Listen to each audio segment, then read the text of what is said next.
The wind howled outside my window, casting eerie shadows on the walls of my dimly lit room. I huddled under my blankets, clutching them tightly as if they could shield me from the unease that had settled over the house. My heart raced, and every creak of the floorboards sent shivers down my spine. I had always been skeptical of the supernatural, but that night, as I stared at the old doll sitting on the shelf across from my bed, I couldn't shake off the feeling that something was terribly wrong. The doll had been in my family for generations, passed down from mother to daughter. Its porcelain face was pale, almost too lifelike, with glassy blue eyes that seemed to follow me around the room. Its faded pink dress was tattered and frayed, a relic of a time long past. My grandmother used to tell me stories about the doll, how it was supposed to bring good luck and protect its owner. But as I gazed at it, I couldn't help but wonder if there was something more to its history. That night, I woke up to the sound of soft laughter echoing through the hallway. I sat up in bed, my heart pounding in my chest. The house was supposed to be empty, as my parents were away on a business trip. The laughter continued, growing louder and more sinister with each passing moment. It didn't sound like a child's laughter. It was deeper, almost mocking. I mustered the courage to climb out of bed and tiptoed to the door. The hallway was bathed in an eerie blue light, casting elongated shadows on the walls. The source of the laughter seemed to be coming from the living room. My bare feet barely made a sound as I approached the doorway, my breath catching in my throat. And there, in the center of the room, the doll sat on the coffee table. Its glassy eyes were now fixed on me, its painted lips curled into a twisted grin. The laughter seemed to be emanating from its very being, a haunting melody that sent chills down my spine. I stumbled back, my heart racing as a cold sweat broke out on my forehead. This couldn't be happening. Dolls don't laugh. Dolls don't move. But there it was, its head turning ever so slightly to follow my every move. I blinked, hoping that I was just imagining things. But when my eyes opened, the doll was now standing on the table, its arms outstretched towards me. I felt a rush of panic, the kind that makes your limbs go numb and your mind go blank.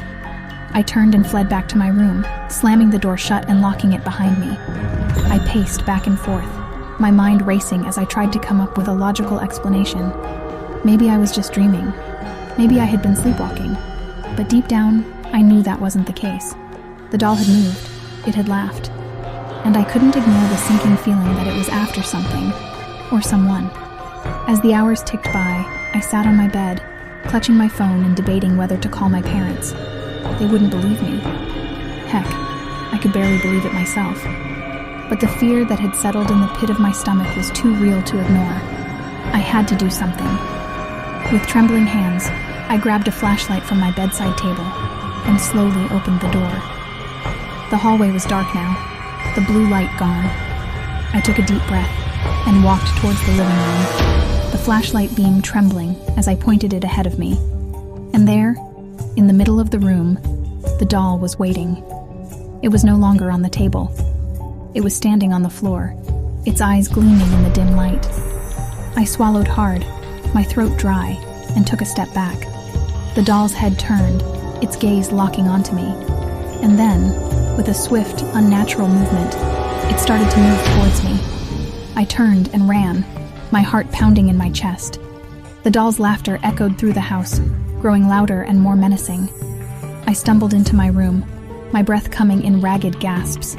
I slammed the door shut and barricaded it with my dresser. As I sat there, my back against the dresser, I realized that I was trapped. There was no way out. The doll was alive, and it was coming for me. My mind raced, my thoughts a jumbled mess of fear and desperation. And then, as the laughter grew louder, I noticed a glint of metal on the floor. It was a pair of scissors that I had left on my desk. With a surge of hope, I grabbed them and held them in front of me, the cold metal giving me a sense of security. The laughter was right outside the door now, a chilling symphony of malevolence. With a deep breath, I flung open the door, the flashlight and scissors in hand. The doll stood there, its laughter abruptly silenced. Its glassy eyes met mine, and for a moment, I saw a flash of something in them, something human.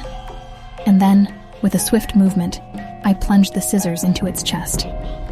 The doll let out a blood-curdling scream, a sound that sent shivers down my spine. Its porcelain body shattered into pieces, and the room fell silent once again. I stood there, panting and trembling, the scissors still clutched in my hand. The house was still. The wind had died down, and the shadows no longer danced on the walls. The doll was nothing more than a pile of broken porcelain at my feet. But as I looked at its shattered form, I couldn't shake off the feeling that the horror was far from over.